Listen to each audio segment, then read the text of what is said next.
हरे Krishna. Modern age का एक बहुत ही फैसिनेटिंग और इंटरेस्टिंग टॉपिक, टाइम ट्रैवलिंग, जो हर किसी को टेम्प्ट कर रहा है।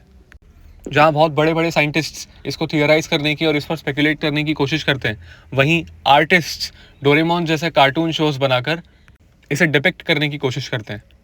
हर किसी के मन में आया है या तो पास्ट में जाने का या तो फ्यूचर में जाने का, चाहे कुछ देखने की इच्छा हो या कुछ चेंज करने की इच्छा हो। टाइम ट्रैवलिंग एक ऐसा कॉन्सेप्ट है, चाहे आप पढ़े लिखे हो या ना हो, आपको इसके बारे में कुछ पता हो या ना हो, मन तो सभी का करा है एक बार करने का। तो आज उसी टाइम ट्रैवलिंग के कॉन्सेप्ट पर हम बात करने आए हैं और हम चेक करेंगे कि क्या टाइम ट्रैवलिंग फंडामेंटली पॉसिबल है, अगर है तो किन सर्कमस्टेंसेस में है, किन डिवाइसेस की वजह से या फिर इक्विपमेंट्स की मदद से पॉसिबल है, क्या कभी पॉसिबल है भी या नहीं है, भी तो किसके लिए है। या कोई पशु जा सकता है, या कोई कीड़ा जा सकता है, या कोई मछली जा सकती है, या कोई पक्षी जा सकता है, या मनुष्य जा सकता है। और मनुष्य और पशु पक्षी, ये जितने भी जीव हैं, अगर ये नहीं जा सकते तो क्या कोई ऑब्जेक्ट जा सकता है। अगर वो भी नहीं जा सकता तो क्या स्वयं ईश्वर जा सकते हैं। और अगर ईश्वर जा सकते हैं तो फिर उन्हीं को प्रिविलेज क्यों है, हमें क्यों नहीं है। और अगर वो नहीं जा सकते तो क्या ये ईश्वर की सर्वशक्तिमत्ता पर प्रश्न नहीं खड़ा कर देता कि ईश्वर टाइम ट्रैवल नहीं कर पा रहे। तो ये इन सारे प्रश्नों का उत्तर आज हम जानेंगे इस वीडियो में। और वैदिक शास्त्रों का मत क्या है वो भी हम जानेंगे इस वीडियो में, हम अच्छे से कवर करेंगे, क्योंकि वेद हमारे लिए अल्टीमेट प्रमाण है। अगर उनसे कुछ कॉन्ट्रडिक्ट करता है तो हम उसे स्वीकार नहीं कर सकते। शब्द प्रमाण हमारे लिए टॉप मोस्ट है। असल में बात यह है कि अधिकतर चीज़ें उनको जानने के लिए, आपको ये सामान्य चीज़ें जानने के लिए आपको बड़े बड़े इक्वेशंस की और ये पेपर और चौक और बोर्ड की ज़रूरत है नहीं। आप अपनी इमेजिनेशन से कुछ कॉमन सेंस अप्लाई करके इसे पता कर सकते हो। आप कोई बोल सकता है कि क्योंकि तुम्हें इक्वेशंस नहीं आती, तुम्हें इक्वेशंस की वैल्यू नहीं है, इतना ही था तो इमारत बना लेते अपनी इमेजिनेशन से। तो इमारत नहीं बनती इमेजिनेशन से, पर टाइम ट्रैवल एक ऐसा कॉन्सेप्ट है जिससे आप पता कर सकते हो अपनी इमेजिनेशन से, सामान्य लॉजिक से। कैसे, मैं एक्सप्लेन करता हूँ। उसके लिए आपको कुछ चीज़ों के बारे में पता होना चाहिए। अब उसमें भी अगेन ये एक और मेंटल ट्रैप है, उन चीज़ों के बारे में पता होना चाहिए। इसका मतलब ये नहीं है उन चीज़ों के टेक्निकल नामों का पता होना चाहिए। जैसे टाइम ट्रैवलिंग में एक बहुत इंपॉर्टेंट एस्पेक्ट है थर्मोडायनेमिक्स का सेकेंड लॉ, एंट्रोपी। एंट्रोपी को सामान्य भाषा में हम समझते हैं, एंट्रोपी का मतलब यही है कि चीज़ें जो हमने अपनी एक्सटर्नल विल, इंटेलिजेंस और फोर्स लगा के, यानी फॉर एग्जांपल एक पेन होल्डर है, उसमें पेन और पेंसिल और शार्पनर्स और रबर्स और रूलर्स अरेंज किए हुए हैं सिस्टमेटिकली। तो इसका मतलब ये है किसी एक्सटर्नल पर्सन ने अपनी एनर्जी लगाई उन चीज़ों को इकट्ठा करके उसमें डालने के लिए, अपनी इंटेलिजेंस लगाई कि हाँ इस सेक्शन में पेन ऐसे डालना है, इस सेक्शन में रूलर ऐसे डालना है, इस सेक्शन में रबर और शार्पनर ऐसे डालना है, इरेजर ऐसे डालना है, और उसकी विल, ये पूरा कर्म करने की इच्छा। तो जब तक कोई एक्सटर्नल फैक्टर, कोई एक्सटर्नल एंटिटी अपनी इंटेलिजेंस, विल एंड एनर्जी लगा के कोई कर्म नहीं करता तब तक चीज़ें ऑर्डर में सिस्टमैटिकली अरेंज नहीं होती। और ये एक छोटे से पेन होल्डर से लेके हमारे ब्रह्मांड तक पर अप्लाई होता है। तो ये थर्मोडायनेमिक्स का जो सेकेंड लॉ है, एंट्रोपी, ये बहुत इंपॉर्टेंट है, इसे आपको समझना चाहिए। ओके, तो ये सामान्य सी चीज़ है। इसके लिए आपको एंट्रोपी और थर्मोडायनेमिक्स, इन शब्दों को जानने की ज़रूरत नहीं है, इस कॉमन सेंस को जानने की ज़रूरत है कि किसी भी कर्म को सिस्टमैटिकली अरेंज करने के लिए आपको इंटेलिजेंस, विल एंड एनर्जी चाहिए, फोर्स चाहिए, पावर चाहिए। ओके, तो ये हमारा क्लियर हुआ। अब एंट्रोपी ये कहती है कि जब आप external will, intelligence and force लगा के किसी चीज़ को अरेंज कर देते हो, तो ब्रह्मांड नेचुरली उसको है ना डिसऑर्डर में लाने की कोशिश करता है, यानी उसे वापस नॉन अरेंजमेंट कह लो या फिर अव्यवस्था कह लो, उसे वापस इक्वली डिस्ट्रीब्यूट करने की कोशिश करता है। And what do I mean y equal distribution, let me explain. मान लीजिए एक स्कूटर खड़ा है, ओके, स्टैंड पे, डबल स्टैंड पे या साइड स्टैंड पे खड़ा है। आप उसका साइड स्टैंड या डबल स्टैंड हटा देते हो तो क्या होगा उस स्कूटर का, वो टेढ़ा होके लेट जाएगा। अब वो टेढ़ा होके लेटने का अर्थ क्या है पता है, उसका जो मास है वो भूमि पर, जमीन पर इक्वली डिस्ट्रीब्यूट हो गया। वो दो टायर पे अपने आप को बैलेंस आउट नहीं कर पा रहा था, इसीलिए या तो उसे मनुष्य चाहिए था कि वो चलाते चलाते वो दो टायर पर बैलेंस करे, again external will, intelligence and force, या तो फिर उसे एक साइड स्टैंड चाहिए था जो उसे बैलेंस आउट करे फिजिक्स के नियमों के अनुसार। अगर वो साइड स्टैंड और मनुष्य आप हटा देते हो तो वो बैलेंस आउट होने के लिए लेटने की कोशिश करेगा, बाइक टेढ़ी होकर लेट जाएगी, तो क्या है, ताकि उसका मास इक्वली डिस्ट्रीब्यूट हो जाए, वो डिसऑर्डर में आ जाए। Same goes for a human being अगर खड़ा है तो उसमें उसकी विल, इंटेलिजेंस एंड फोर्स तीनों अप्लाई होती है। अगर उसमें से आप ये तीनों हटा लो तो वो लेट जाएगा, मर जाएगा, बेसिकली सो जाएगा। जब हम सोते हैं तो हम कोई खड़े होके तो सोते नहीं है, हम लेट के ही सोते हैं ना। हमारा मास इक्वली डिस्ट्रीब्यूट हो जाता है लैंड पर, जिस भी लैंड मास पर, जिस भी शीट पर हम सो रहे हैं, जिस भी सरफेस पर हम सो रहे हैं, हमारा मास इक्वली डिस्ट्रीब्यूट हो जाता है। तो दैट इज एंट्रोपी, डिसऑर्डर में लाना। Entropy will, intelligence and force को हटा के जो भी फैलावट हो जाती है उसको एंट्रोपी बोलते हैं, डिसऑर्डरनेस को एंट्रोपी बोलते हैं। तो एंट्रोपी का ये कॉन्सेप्ट है कि आप कुछ भी अरेंज करो, वो बाद में अपने आप डिसऑर्डर में जाने की कोशिश करेगा। आपको constantly will, intelligence and force लगा के उसको रोकने की ज़रूरत है, ऑर्डर में बनाए रखने के लिए। ये हर चीज़ पर अप्लाई होता है। हम कपड़े पहनते हैं, गंदे हो जाते हैं, हमें वापस उन्हें धोकर, सुखाकर, आयरन करके फिर अपने शेल्व्स में, अपने वार्डरोब में अच्छे से अरेंज करना होता है। अगर हम नहीं करेंगे तो वो फैल जाएंगे, गंदे हो जाएंगे, फट जाएंगे। तो एंट्रोपी हर चीज़ पर अप्लाई होती है, हर एक चीज़ पर। आप कार चला रहे हो, आपका इंजन ऑयल, रेडिएटर का कूलेंट और टायर्स, हर चीज़ एज आउट होते रहेंगे। हमारे खुद के शरीर पर ही अप्लाई होता है। हमारा खुद का शरीर डिसऑर्डर की तरफ बढ़ रहा होता है। जब हम बचपन में होते हैं तब हमारा शरीर ग्रो कर रहा होता है, हमें दिख रहा है कि वो ग्रो कर रहा है, युवान अवस्था में जा रहा है, बट एक्चुअल में वो बुढ़ापे की तरफ बढ़ रहा है। वो ग्रो करते हुए बुढ़ापे की तरफ ही बढ़ रहा है। डायरेक्शन तो बुढ़ापा ही है ना, एक बच्चे का ग्रो करना भी डायरेक्शन बुढ़ापा ही है। तो दिस इज एंट्रोपी। अब ज़रा क्वांटम फिजिक्स में आ जाते हैं। अगेन ये शब्द ऐसा है जिससे देखकर बहुत लोग घबरा सकते हैं या कह सकते हैं कि हमें इसके बारे में कुछ नहीं पता। तो क्वांटम का मतलब ये होता है सब एटॉमिक लेवल, यानी कोई भी ऑब्जेक्ट होता है, फॉर एग्जांपल एक टेनिस बॉल है, उसे आप जूम इन करोगे बहुत ज़्यादा तो आपको छोटे छोटे कण दिखाई देंगे, और ज़्यादा माइक्रोस्कोपिक लेवल पर जूम इन करोगे आपको कुछ मॉलिक्यूल्स दिखाई देंगे, जिन मॉलिक्यूल से वो बना है। उन्हें और जूम इन करेंगे आपको एटम्स दिखाई देंगे। उन्हें और जूम इन करेंगे तो आपको इलेक्ट्रॉन, प्रोटॉन और न्यूट्रॉन, ये तीन पार्टिकल्स, ये तीन एंटिटीज़ आपको दिखेंगी जो कि सिस्टमेटिकली अपना काम कर रही है एक फिक्स्ड अरेंजमेंट में। प्रोटॉन और न्यूट्रॉन वो एटम के बीच में उसका 90% ऑफ द मास लेकर न्यूक्लियस के रूप में बैठे हुए हैं, आपस में चिपके हुए हैं एक फिक्स क्वांटिटी में, फिक्स अरेंजमेंट में। और इलेक्ट्रॉन एक फिक्स्ड ऑर्बिट में उनके अराउंड रोटेट किए जा रहा है, अलग अलग ऑर्बिट्स में, अलग अलग क्वांटिटीज़ में, ओके, जो कि ऑलमोस्ट मासलेस होता है और साइज़ भी उसका बहुत छोटा होता है प्रोटॉन न्यूट्रॉन के कंपैरिजन में। तो ये है क्वांटम फिजिक्स, ओके। ये क्वांटम अरेंजमेंट की बात हो रही है, ये एकदम छोटी दुनिया, एटम के अंदर की दुनिया की बात हो रही है। अब हम जो बाहर जो ऑब्जेक्ट देखते हैं ना, अलग अलग, कांच, ग्लास, घास, प्लास्टिक, लोहा, steel, everything, everything we see, okay, everything, ये सब इन्हीं एटम्स और इनके अंदर की अरेंजमेंट से बना हुआ है। जब आप कहते हैं कि आपको टाइम ट्रैवल करना है, ओके, ठीक है, टाइम ट्रैवल पर हम इसके बाद आते हैं। पहले एंट्रोपी को थोड़ा सा ये लास्टली और समझ लेते हैं। एंट्रोपी क्या करती है, ये जो एटम्स की अरेंजमेंट है, इन एटम्स की अरेंजमेंट में ये इलेक्ट्रॉन है ना, उसके पास एनर्जी होती है और वो फिक्स्ड ऑर्बिट में घूमता रहता है। जब ये इलेक्ट्रॉन अपनी एनर्जी को लूज़ करता रहता है बार बार, इधर उधर हो के, तो ये सारे एटॉमिक स्ट्रक्चर्स है ना कोलैप्स करते हैं अल्टीमेटली एक दिन, ठीक है। अब ऐसा नहीं है कि ये इलेक्ट्रॉन हमेशा 100% अपनी एनर्जी को लूज़ कर देता है, वो इलेक्ट्रॉन कभी लूज़ नहीं करता है। उसको वो एनर्जी कहाँ से मिल रही है वो एक अलग कॉन्सेप्ट है, जिसका आंसर अभी साइंस के पास भी नहीं है, वो हम फिर कभी देखेंगे। बट बात ये है कि ये कॉन्स्टेंटली डिसऑर्डर में आता रहता है, क्योंकि वो एटम को कॉन्स्टेंट है ना एनर्जी चाहिए और बहुत सारी चीज़ें चाहिए मेंटेनेंस के लिए, और वो क्योंकि इंटरैक्ट करता रहता है तो वो एनर्जी लूज़ करते रहते हैं, एनर्जी एक दूसरे को देते रहते हैं, लूज़ करते रहते हैं, हीट एनर्जी का लॉस होता रहता है कॉन्स्टेंटली। तो एंट्रोपी इस क्वांटम लेवल पर काम करती है। एटम्स अपने अंदर से डिसऑर्डर में जाते रहते हैं, जिसकी वजह से हमें रिजल्ट दिखता है कि बाहर का जो ऑब्जेक्ट है वो भी डिसऑर्डर में जा रहा है।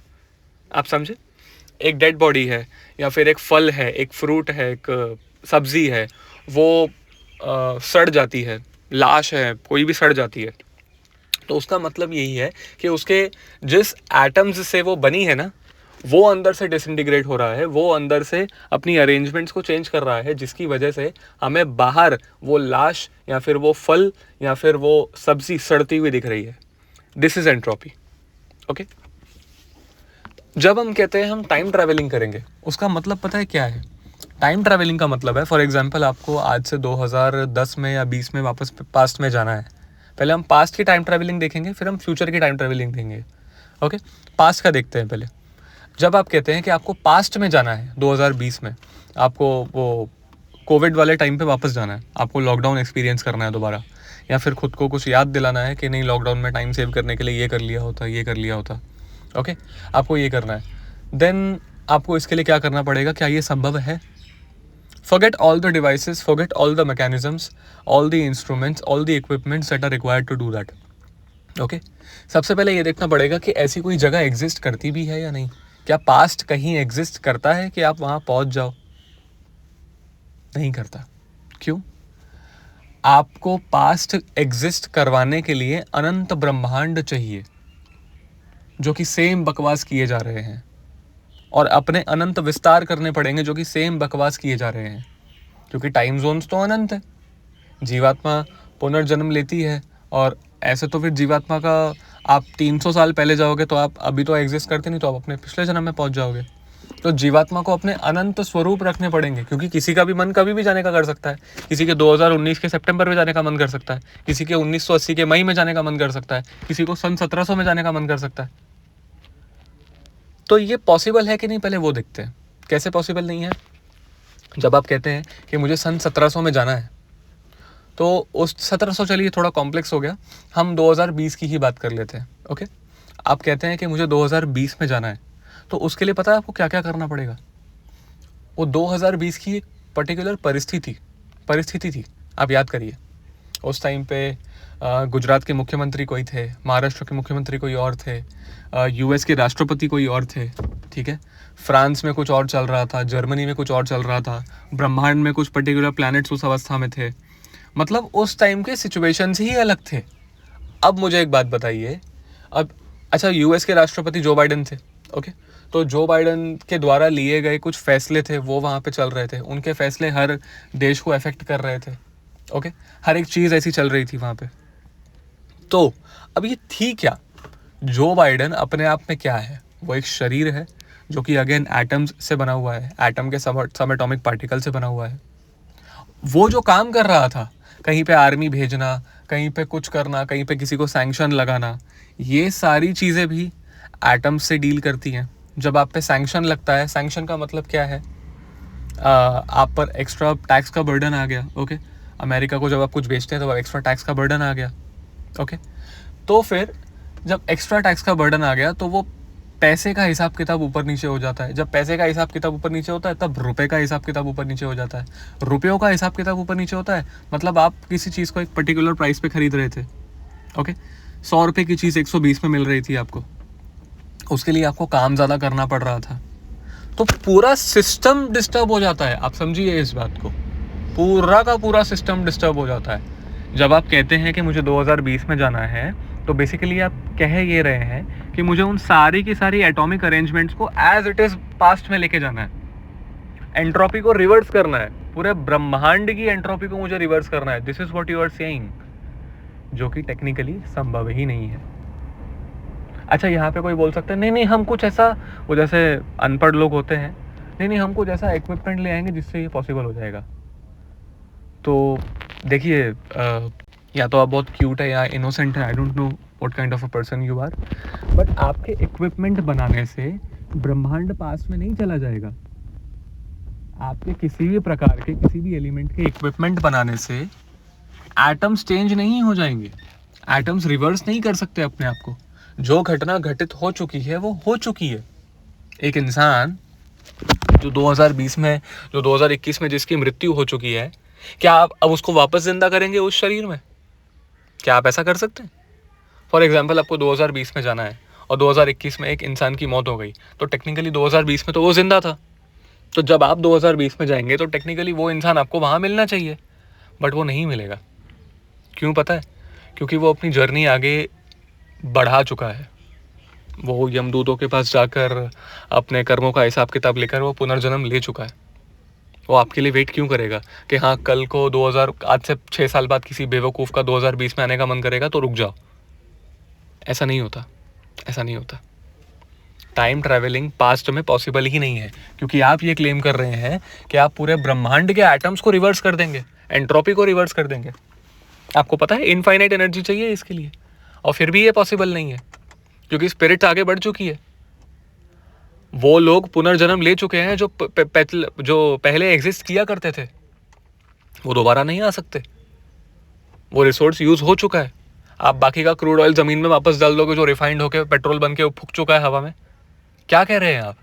कुछ सोचिए, थोड़ा सा दिमाग लगाइए। इसके लिए आपको इक्वेशंस की नहीं, कॉमन सेंस की आवश्यकता है। इसीलिए कोई भी जीव, कोई भी वस्तु पास्ट में ट्रैवल नहीं कर सकती। अब हम फ्यूचर में देखते हैं, ठीक है, फ्यूचर देखते हैं। लास्ट में हम ईश्वर पे आएंगे। क्या ईश्वर पास्ट और फ्यूचर देख सकते हैं? अभी हम पहले जीवों और प्रकृति की बात कर रहे हैं, क्योंकि जो भी एंटिटीज एटम्स से बंधी हुई है वो तो ट्रैवल नहीं कर सकती पास्ट में, वो हमने देख लिया। अब जो एंटिटीज एटम से बंधी हुई है, जैसे कि हम, नेचर, प्रकृति, पक्षी, जानवर, क्या वो फ्यूचर में ट्रैवल कर सकते हैं? आइए वो देखते हैं। फ्यूचर में जाने के लिए कुछ लोग कुछ लॉजिक देते हैं कि आप लाइट की स्पीड से ज़्यादा ट्रैवल करो तो आप ये कर लोगे, वो कर लोगे, आपके लिए टाइम स्लो चलेगा एंड ऑल। इंटरस्टेलर देख के आ जाते हैं। तो देखिए, टाइम आपके लिए स्लो चलेगा, सब माना, बट यहाँ पे हमें ना एकदम वो फैंटेसी वाली टाइम ट्रैवलिंग की बात कर रहे हैं जो डोरेमोन शो में दिखाई गई है। वो अपने ड्रॉअर में कूदता है, अचानक से 22nd सेंचुरी में पहुंच जाता है। हम वैसी वाली टाइम ट्रैवलिंग की बात कर रहे हैं। ओके, समझिए इस बात को। इसको हम पास्ट में ग्रैंडफादर पैराडॉक्स से भी समझ सकते हैं। फॉर एग्जाम्पल, एक व्यक्ति है, ओके, एक व्यक्ति है और उसका पोता उससे मिलने आता है फ्यूचर से, ठीक है। सन 1990 की बात है और 2030 में उस व्यक्ति का पोता उससे मिलने आता है फ्यूचर में, पास्ट में जाकर, ओके। और वो अपने दादा को गोली मार देता है जब वो यंग थे, अविवाहित थे, कुंवारे थे। क्या ये संभव है? अगर मैं पास्ट में जाकर अपने दादाजी को गोली मार दूं जब वो यंग थे, जब वो टीनेजर थे, जब उनकी शादी नहीं हुई थी, तो वो दादाजी मर जाएंगे। तो क्या मेरा अस्तित्व सेंस बनाया? क्योंकि मेरा अस्तित्व उनसे था। वो शादी करते, वो बच्चे करते, तब मेरे पिता का जन्म होता, मेरे पिता से मेरा जन्म होता, बट मैंने अपने पिताजी की ही जड़ें काट दी, तो मेरा जन्म तो सेंस ही नहीं बनाता। यूनिवर्स कंफ्यूज होकर कोलैप्स कर जाएगा। इसको बोलते हैं ग्रैंडफादर पैराडॉक्स। ये एक अनदर एग्जाम्पल कि why past travelling is not possible. Again, atoms के नियम भंग हो रहे हैं, वो कंफ्यूज हो जाएंगे। ये पॉसिबल ही नहीं है, पॉसिबल ही नहीं है। अब आते हैं फ्यूचर पे। तो फ्यूचर में भी सेम लॉजिक अप्लाई होता है कि जो घटना अभी घटित ही नहीं हुई है वो आपको देखनी है। अगेन, अब ये कैसे फिजिक्स के लॉ ब्रेक कर रहा है वो हम देखते हैं। फॉर एग्जाम्पल, आप 2030 में जाने वाले, आज 2026 चल रहा है, ठीक है। तो 2026 में, 27 में, 28 में, 29 में जिन की भी मृत्यु होनी है, क्योंकि आपको एटम्स का एग्जाम्पल शायद समझ में ना आए उतना, वो आपको उतना अंडरस्टैंडिंग ना लगे, बट ये मौत का खेल सबको समझ में आता है। जैसे ग्रैंडफादर पैराडॉक्स है, वो एक सामान्य व्यक्ति के समझने के लिए बहुत ईजी है। उसी प्रकार फ्यूचर में भी हम ये मौत वाला एग्जाम्पल लेते हैं। जिस व्यक्ति की मृत्यु 2030 में होने वाली है, मतलब या 2028-29 में होने वाली है, आप 30 में जाएंगे, वो नहीं दिखेगा आपको, ओके। तो अगर आप 30 में जाते हैं तो लॉजिकली क्या होना चाहिए कि वो व्यक्ति यमलोक में जाके अपना दूसरा जन्म ले चुका है कहीं ना कहीं, ठीक है। अगर वो दूसरा जन्म लेके उसने अपना नया कर्म स्टार्ट कर दिया है, तो फिर वो यहाँ क्या कर रहा है अभी वर्तमान में, जो आपका एक्चुअल वर्तमान है। और ये कौन डिसाइड कर रहा है कि एक्चुअल वर्तमान कौन सा है? 2030 में जो फ्यूचर है वो लोग सोच रहे हैं कि हम असली है। 26 वाले जो हम हैं, जैसे हम टाइम ट्रैवलिंग करके गए हैं, हम सोच रहे हैं हम असली है।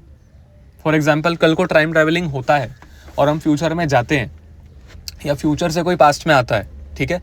अगर टाइम ट्रैवलिंग असली है तो फ्यूचर से भी तो कोई पास्ट में आ सकता है ना। तो वो सोचेगा कि मैं जिस युग में जी रहा हूँ वो असली है और ये मैं पास्ट में आ गया। हम सोच रहे हैं कि हम असली है, तो असली कौन है यहाँ पे? कोई बोल सकता है कि सब असली है।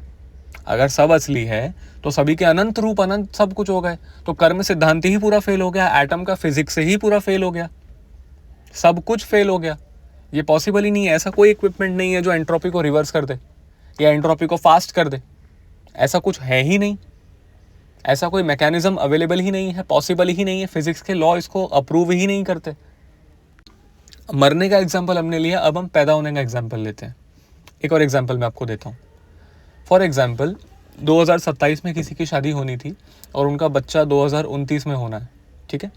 तो आप 2030 में गए 2026 से डायरेक्टली, तो इसका मतलब क्या हुआ? डायरेक्टली आपने उस पर्सन की शादी भी स्किप कर दी और उसका बच्चा होने का इवेंट भी स्किप कर दिया। आप अब डायरेक्ट पहुंच गए 2030 में, जब उसका बच्चा एग्जिस्ट कर रहा है ऑलरेडी। आप ऐसी जगह पहुंच गए जहाँ एक बच्चा अभी वो ऑलरेडी पास्ट में किसी और जन्म में जी रहा है 2026 में, वो एक गाय के रूप में जिंदा है, उसका अगला जन्म मनुष्य का होने वाला है 5 साल बाद, बट आप अभी से पहुंच गए वहाँ।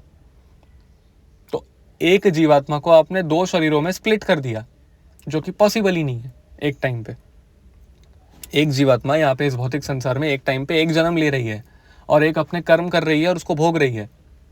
वो जीवात्मा अभी गाय के रूप में है, वो अपने कर्म भोग रही है, और आपने क्या कर दिया 2030 में जाके उसको गाय से निकाल के बच्चे में डाल दिया।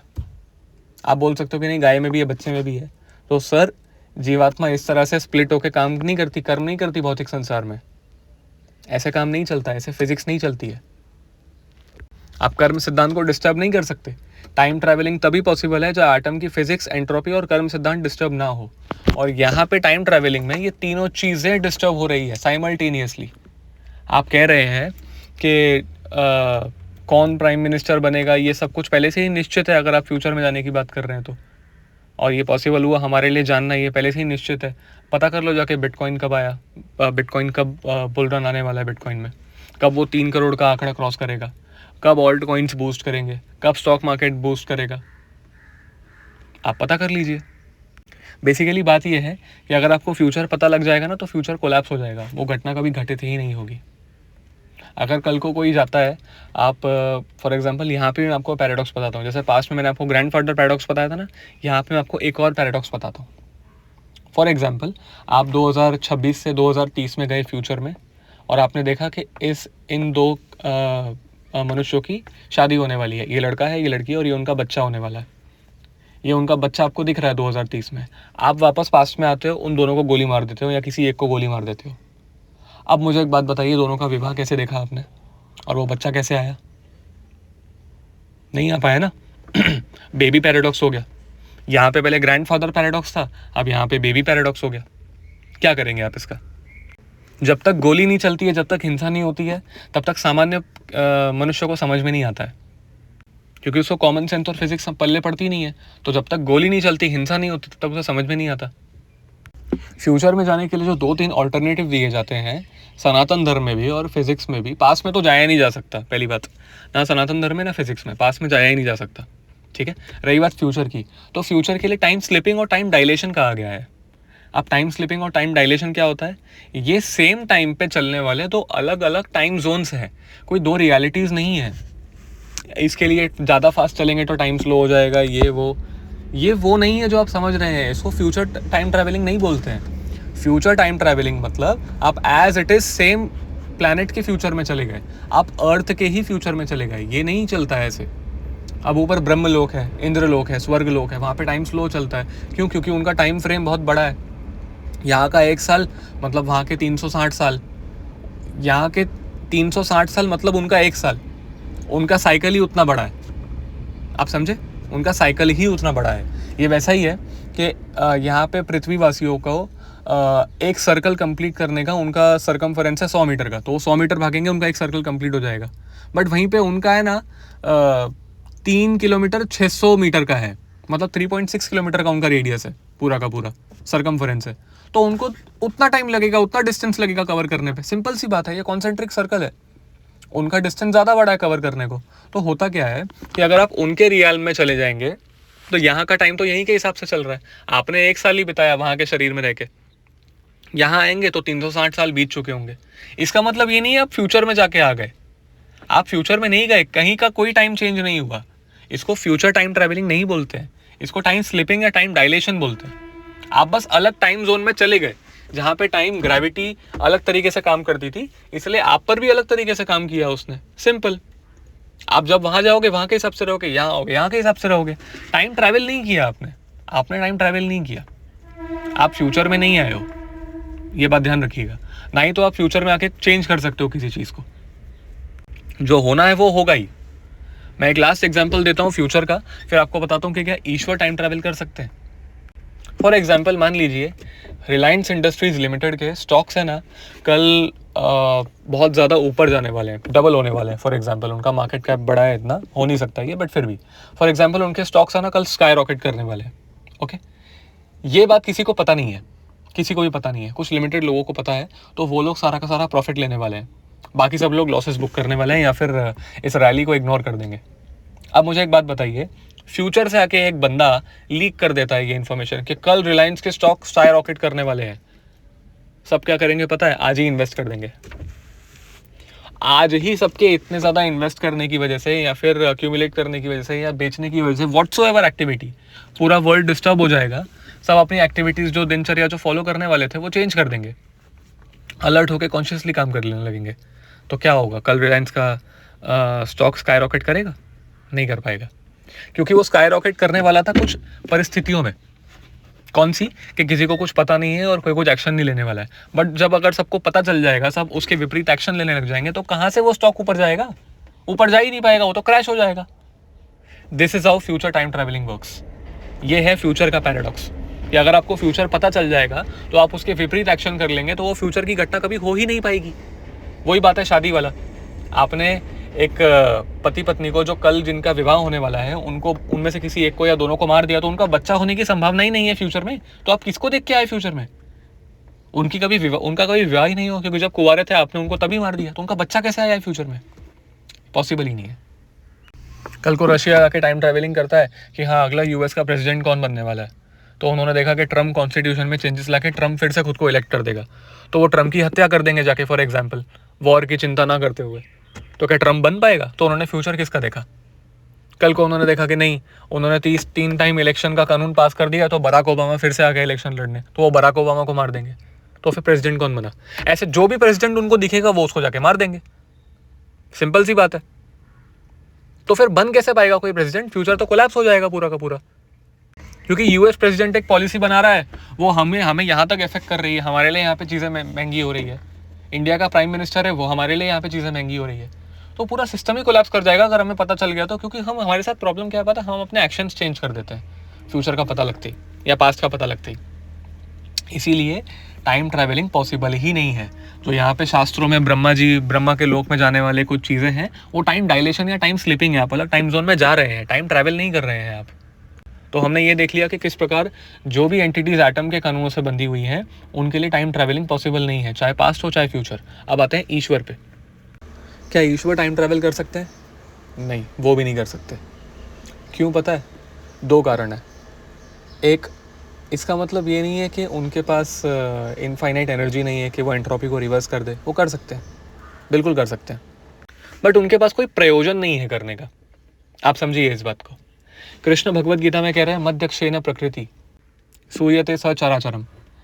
प्रकृति का हर एक फिजिक्स का नियम, हमारा कर्म सिद्धांत का नियम, कि हम लिमिटेड स्पेस टाइम में रहेंगे, बाहर नहीं निकल पाएंगे, ज़्यादा स्पीड से जाएंगे तो हीट से मरेंगे, और स्लो जाएंगे तो बुढ़े होके मरेंगे। ये सारे फिजिक्स के नियम है, ग्रेविटी है, ये है, वो हमें बांध के रखते हैं, हमेशा पूरी तरह बांध के रखते हैं। तो हम वैसे भी कृष्णा के जो लॉज हैं, फिजिक्स के लॉज हैं, उसे हम ओवर पावर नहीं कर सकते। ओके, इसे आप समझिए। तो क्योंकि हम ओवर पावर नहीं कर सकते, कृष्णा को पहले से ही पता है, वो प्रेडिक्ट कर सकते हैं कि हम ज़्यादा से ज़्यादा क्या ही उखाड़ लेंगे, क्या ही कर लेंगे हम। कृष्णा को पहले से पता होता है, और इसीलिए वो हमें वैसे ही रियल्म में डालते हैं। और जो भी होता है कृष्णा को पता होता है, और उनकी मर्जी से होता है, उनके सैंक्शन से होता है।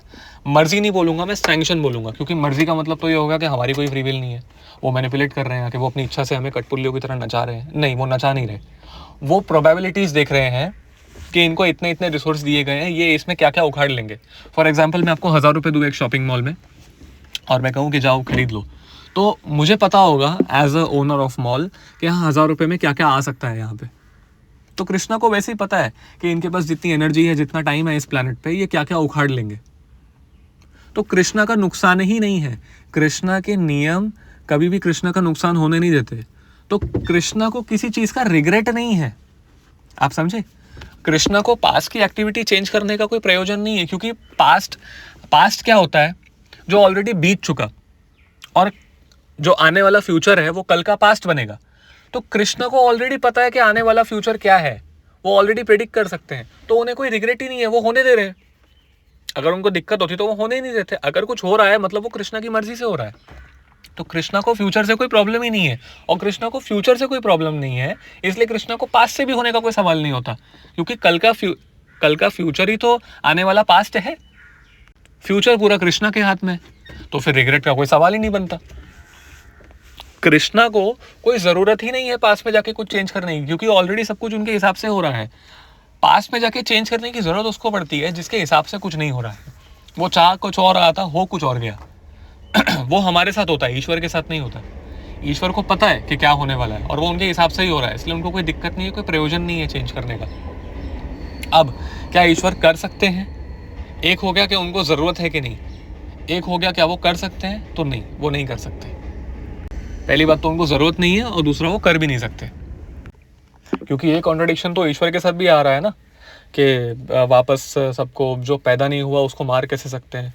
और ये सारे कॉन्ट्रडिक्शन तो ईश्वर के साथ भी आ रहे हैं। स्टॉक मार्केट वाला हर एक कॉन्ट्रडिक्शन उनके साथ कुछ अलग थोड़ी है, वो थोड़ी कोई ऐसे देखिए, नकली जादू नहीं होता है कभी भी, एक बात को ध्यान रखिएगा।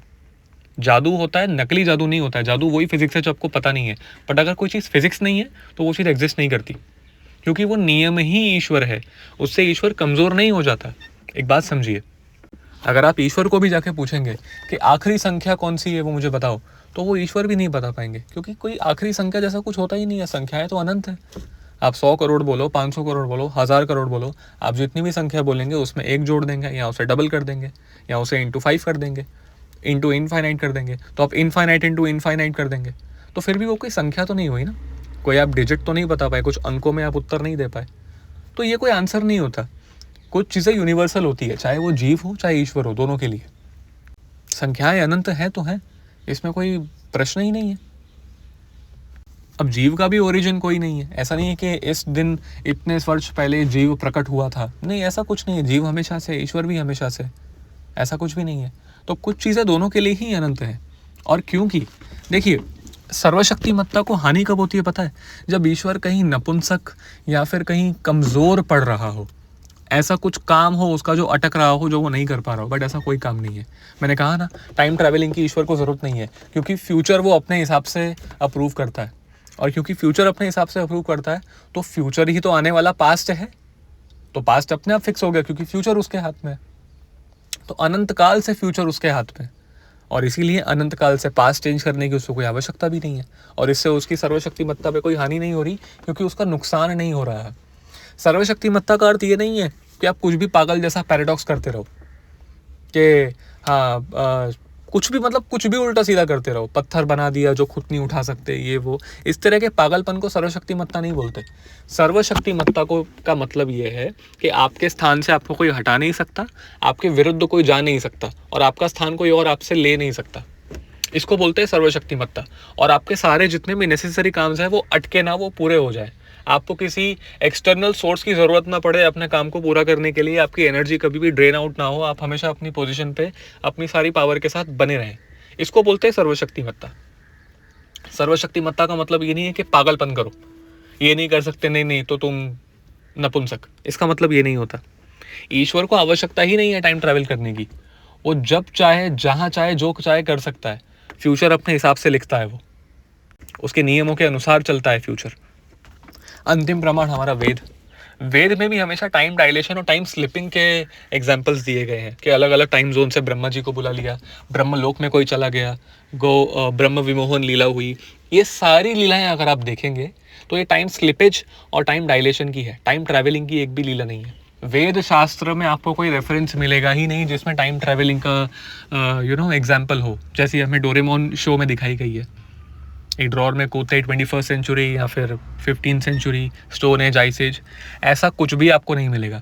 अब इसमें भी है ना, एक चीज़ होती है, कोई आपसे बहस करे कि नहीं वेद शास्त्रों में टाइम ट्रैवलिंग नहीं है, ऐसा दिखाओ। नहीं, ये गलत तरीका है रेफरेंस मांगने का। आपको हमेशा कोई आपसे बहस करता है तो आपको बाहर सामने वाले के कंधे पे डालना है, अपने कंधे पे बेवजह का बोझा नहीं लेना है। आपको उसको ये कहना है कि तुम मुझे टाइम ट्रैवलिंग है इसका एग्जाम्पल दो ना, कुछ नहीं है मैं उसका एग्जाम्पल क्यों दूँ, तुम दो मुझे कि टाइम ट्रैवलिंग का एग्जाम्पल है। तो वेद शास्त्र में टाइम ट्रैवलिंग ना होने का रेफरेंस यही है कि आपको सामने वाले से मांग लेना है कि आप टाइम ट्रैवलिंग के होने का रेफरेंस दिखाओ, जो कि वो दिखा ही नहीं पाएगा, ना ही श्रुतियों में, ना ही स्मृतियों में, ना ही किसी अन्य आचार्य द्वारा नहीं दिखा पाएगा। यही शब्द प्रमाण है टाइम ट्रैवलिंग के ना होने का। मैं चैलेंज करता हूँ मैं कि टाइम ट्रैवलिंग का रेफरेंस आप दिखा दीजिए। जो भी आप रेफरेंस दिखाएंगे वो प्रोबेबली या तो टाइम डायलेशन का निकलेगा, या तो टाइम स्लिपेज का निकलेगा, या ऐसे ही किसी अन्य टाइम जोन में ट्रैवल करने का निकलेगा। आप टाइम ट्रैवल का एग्जाम्पल नहीं दिखा सकते क्योंकि वो एग्जिस्ट ही नहीं करता। ना ही वेद शास्त्र उसे अप्रूव करेंगे, ना ही फिजिक्स के नियम उसे अप्रूव करेंगे, और ईश्वर भी नहीं कर सकता क्योंकि उसे आवश्यकता नहीं है और इससे उसकी सर्वशक्तिमत्ता को कोई हानि नहीं हो रही है। आप सभी का बहुत बहुत धन्यवाद इसको एंड तक देखने के लिए। दोबारा देखिएगा, सुनिएगा, और टाइम ट्रैवलिंग का कॉन्सेप्ट जब भी आपके सामने आए तो इन चीज़ों को याद रखिएगा कि एंट्रोपी कभी भी रिवर्स नहीं हो सकती। इस ग्रैंडफादर पैराडॉक्स और इस बेबी पैराडॉक्स, इन दोनों को याद रखिएगा, इन दोनों एग्जाम्पल्स को किसी कम पढ़े लिखे या फिर सामान्य बुद्धि वाले मनुष्य को समझाने के लिए। आप सभी का बहुत बहुत धन्यवाद। हरे कृष्णा, प्रणाम।